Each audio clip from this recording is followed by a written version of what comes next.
This is Tom Rust for TRSB Sports Podcast today. Delighted to be joined by Chris Jenkins. Mr. Jenkins, how you doing, mate? I'm all right, mate.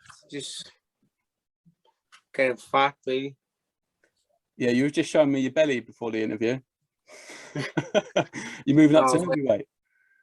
Oh, mate, no, people realise in the sport what we do, well, the discipline we have for making weight. I just ate like an idiot for the last 10 days.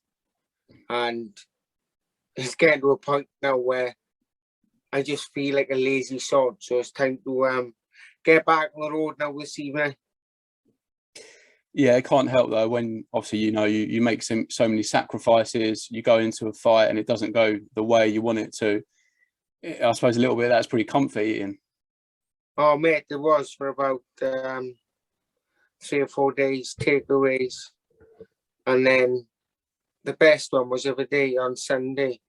I took my lads to rugby. They play rugby for a Sugar and Lice local team, the under 10s. So we've gone to Morris and they played a very good game. We've gone to McDonald's and I've just ordered everything on the menu for myself. And then I've come back home and I've just had the Sunday dinner waiting for me, so I polished that off as well. So McDonald's and then on to a Sunday roast. Oh mate, you know what?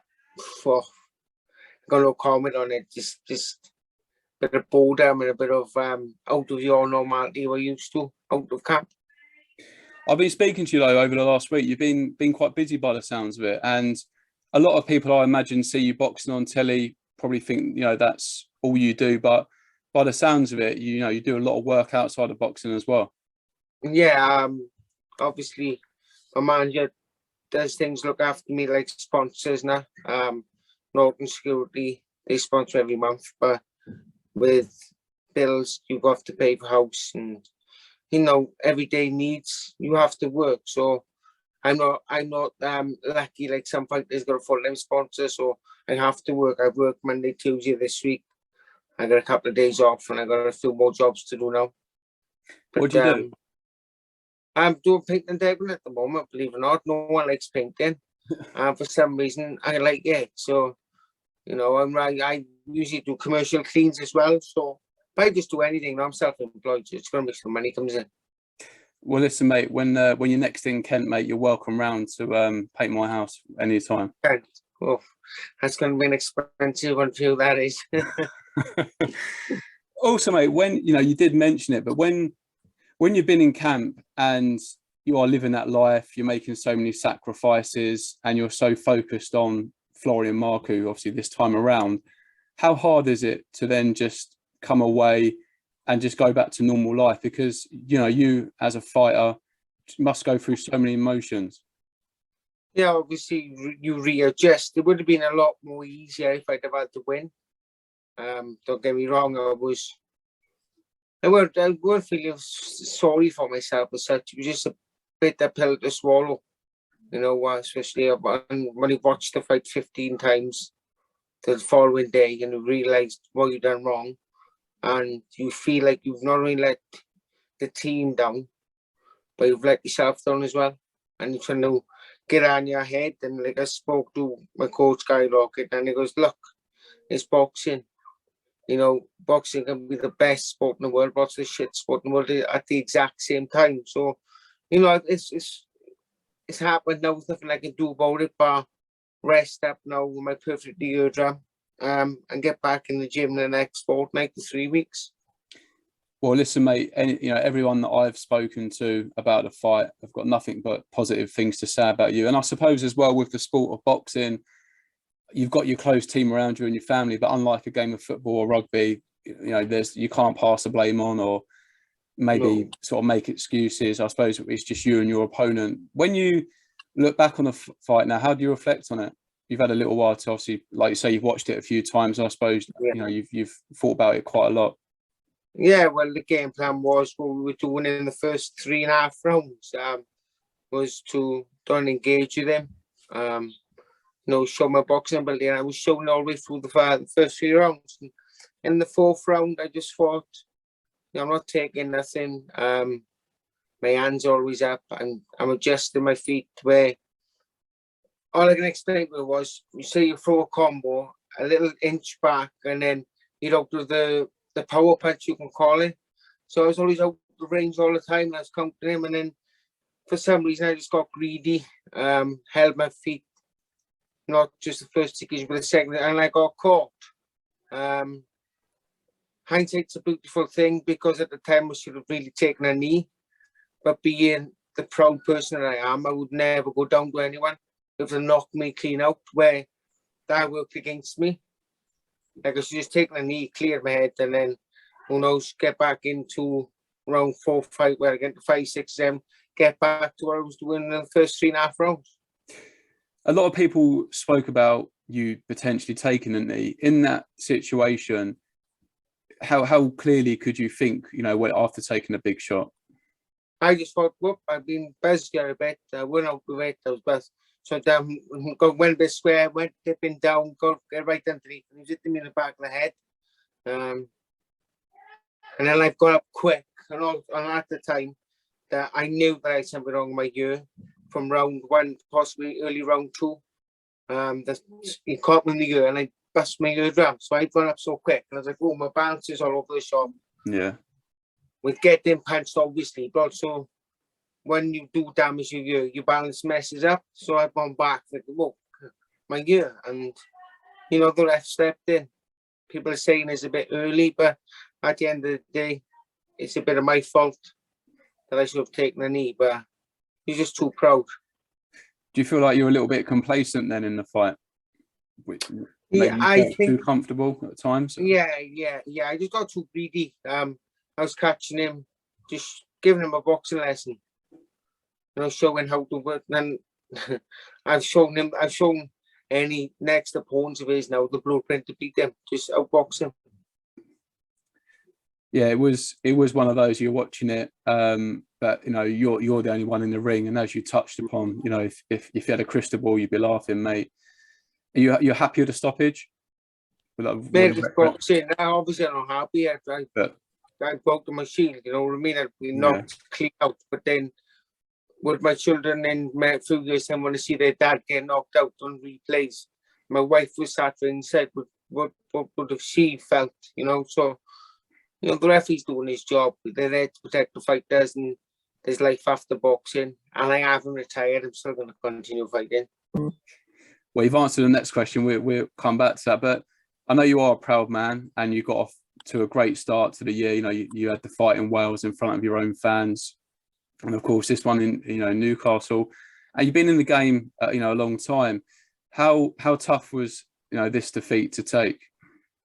This is tough. Like the one, obviously, when I lost to Echo S man was tough, But that's boxing. I've lost before and I've come back. There's no difference. Everyone knows if the phone call goes, or they're struggling to match up a 147 fighter, they know for a fact you phone Guy Lockett or Mo Pryor, ask for me, and 9 out of 10 I'm going to take the fight. I know that you've been in the ring with Florian Marku, and you've obviously had the fight. How far do you feel he can go in the sport? I think he gets beat. There's not me being an ass because he's beaten me. I just think that a good boxer who can keep the mind on the job for the full 3 minutes of every round will beat him. But he has got that one punch power. He does it quite a bit. I got to give it to him. I said after the first round with one guy goes, "Can he hit the bit?" And I went, "I got to dig on him." So but I think he's working with his new trainer now of boxing more, and he can improve. Yeah, I think he's relocated up to Sheffield, I believe. I think he's linked up with someone up there. Yeah. On more of a positive note, mate. A positive note for yourself. A lot of people are want to know the question. Want to know the answer to the question. What is next for you? Are you? Again, people are asking, are you going to retire, hang the gloves up, or are you looking to continue? What is next for you? Well, I've had 28 days from the British Boxing Motor Control due to the stoppage. But not only that, I would have ended up having a good 4 weeks off. Like I told Not many people know. When I boxed against Judas Ngongo, I actually done a tendon in my elbow over here. And we was in camp for the Marku fight, and I couldn't even throw a right hand at one point. I could only throw hooks and uppercuts. I couldn't fully extend the arm. So first step therapy, Adam Card and Urge.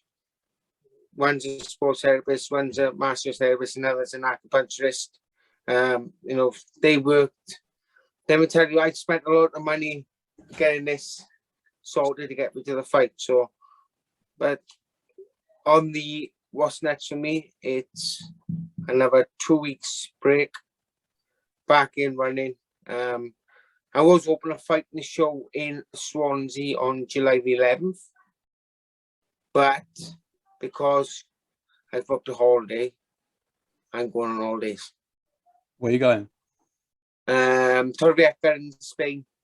Oh, very nice. When are you off? Yeah, we're going the July the June, you know, June the 12th, and I've got a box on June the 11th. But I didn't want to risk fighting on the small one show, getting cut, and then being in Spain with my eye like this. So I already have looks everywhere I go, so I don't have any funny looks because my stitches. But no, I'm going to continue. I'm only 33. People mention a lot of I've been around for ages, but I still got a bit left in me. I was going to ask you, you know, again, you know, you've been around for a little while. You've won former titles. What is left for you in boxing? What's the motivation? Money. Sorry? Money. In terms of, you know, fights out there, you know, your division. Money. No, mate, you know what? I seen Matt who said after the fight that he was outboxing the boxer, but he weren't.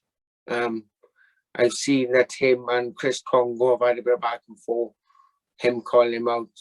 If Marku's looking for the Khan fight, I believe. So, Congo, get your team to give my team a ring and I'll happily fight you. So, you're looking for Chris Congo next fight?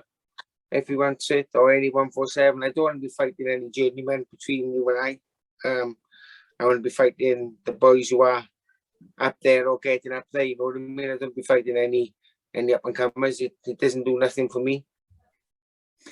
I think, you know, with your reputation, your likability, I think people would like to see you back on the big stage, fighting, you know, whether that's on Sky or another platform. What is likely to be your, you know, the next platform that you'll be on? Will it be with Sky, with Boxer, or is that all yet to be decided? I don't know. Currently at the moment, when I left Frank Warren, no one else has signed me up, no promotion. So I'm currently managed by Mark Mo Pryor. I'm coached by Guy Lockett. So there's no there's nothing that could get in the way of me fighting on, say, a Warren show, a matchroom show, an MTK show, a boxer show. I could fight in any show. And like with obviously, you know, coming off the disappointment of you know, the Marku fight, it must be nice to be able to look forward to a, you know, a family holiday. I know, again, you make so many sacrifices to go away and just spend some quality time with your family. Well, yeah, COVID obviously came in and we lost 2 holidays abroad, and we've stayed local. We had local caravan in, you know, when the caravan's rocking, don't come knocking. What do you mean? We went caravanning and stuff. You know, we went camping and tent and things. But you know, I just want them to have a nice little holiday abroad with the family. You know, in the meantime, now I'm obviously going to be still doing a bit of work. Get my running up now, and probably 2 weeks time to hit the gym again, because gym's like home, believe it or not. You go up there, and it's like your second home. Yeah, you better start working on that old beach body then, matey. My beach body, yeah. Oh, my wife's out. Okay. Get out. Hello. Get out. So, mate, going back to Florian Marku, speaking about Amir Khan after your fight, how do you see that one going if they get in a ring together? I know that, you know, they're at completely different stages of their careers, but how do you see that going? I don't know. I think Khan's lost his speed from what I've seen on Calbrook. I think if Marku catches him, I think he does hurt him, because Marku can hit hard. Obviously, there's going to be a lot of money involved. I know Marku had a lot of fans when I boxed him up in Newcastle. I think there was 1,000 fans there. Quite vocal, but afterwards in the hotel, when I obviously spoke to Marku regarding the incident, grabbed my neck. I also spoke to some of his fans, and they were like, they're just passionate people and they're nice people as well. Yeah, I think with such a brutal sport, it's sometimes to be expected. I think sometimes it just helps with the hype. You never know what you're going to get at a press conference or away in these days. Well, we kind of knew because of someone came up to us saying Marku wants to make it a bit feisty or something. I just said, look, 33-year-old man, father of 3. Why do I want to be acting like a spoilt brat up there? And then keep it professional. Yeah, but then he said something along the lines of, I'm going to mess your face up and people will see. And so I just went like this. He took offense and grabbed me by the neck, and I don't know, there was no disrespect aimed towards him with that, but he kind of disrespected me by saying how he was going to mess my face up and family and things. Don't bring that in. But I wish him luck. I just wish him luck on whoever he fights next. Could rematch if you want. I was going to say, would you take the rematch? If I know you're pretty looking at a different route, but if that was offered, I take it you jump straight back in for that. Most definitely, because of obviously hindsight's a beautiful thing, isn't it? If I'd have taken the knee, or if I'd have just listened to my coach, Guy Lockett, if I'd listened 100% to him, not 80% to him, who knows if we probably would have won on the scorecards quite wide. Well, again, mate, hindsight's a beautiful thing, but I suppose in any sport, at any level, anyone can make a mistake or become, complacent. Yeah, mate, that's it. At the end of the day, it didn't go my way, but I've come home healthy to my children and my wife, and he's gone home healthy to his children and his little one and his wife, and that's the beyond the end all, isn't it? We just want to get home safe and well to our families. Yeah, I think you hit the nail on the head, mate. There's sport, but you've put it into perspective. I just wanted to ask you as well, what about Liam Williams? When do you think we'll hear something from him about his future? I don't know. I don't really speak to Liam much, to be honest with you. He lives around about 40 minutes up the valley from where I live. I know he's in the gym. He's been training down in the Mahdi, a local gym by him. So it won't be long till he's back in. Yeah, I was going to say, do you think he will continue? Oh, most definitely. And someone I think for someone well, and someone I think you speak to more on a regular basis. What about Reese Edwards? Has he got a date yet? Reese, I do know what's going on, but he will be releasing some news very soon regarding possibly signing for somebody. But I know he has got dates soon. I think it's May, late May, probably June time he's in. But he's got big news coming up. Okay, well, I'll have to tap him up for that. Well, listen, mate, I just want to say before we let you go, we're very grateful for your time. You've been on the channel a few times this year to talk about up and coming fights. So, we do appreciate that. I know it didn't go the way you wanted it to, but, I hope you enjoy some time with your family. And, mate, as soon as you get any news, we, get you back on to have a chat and have a catch up.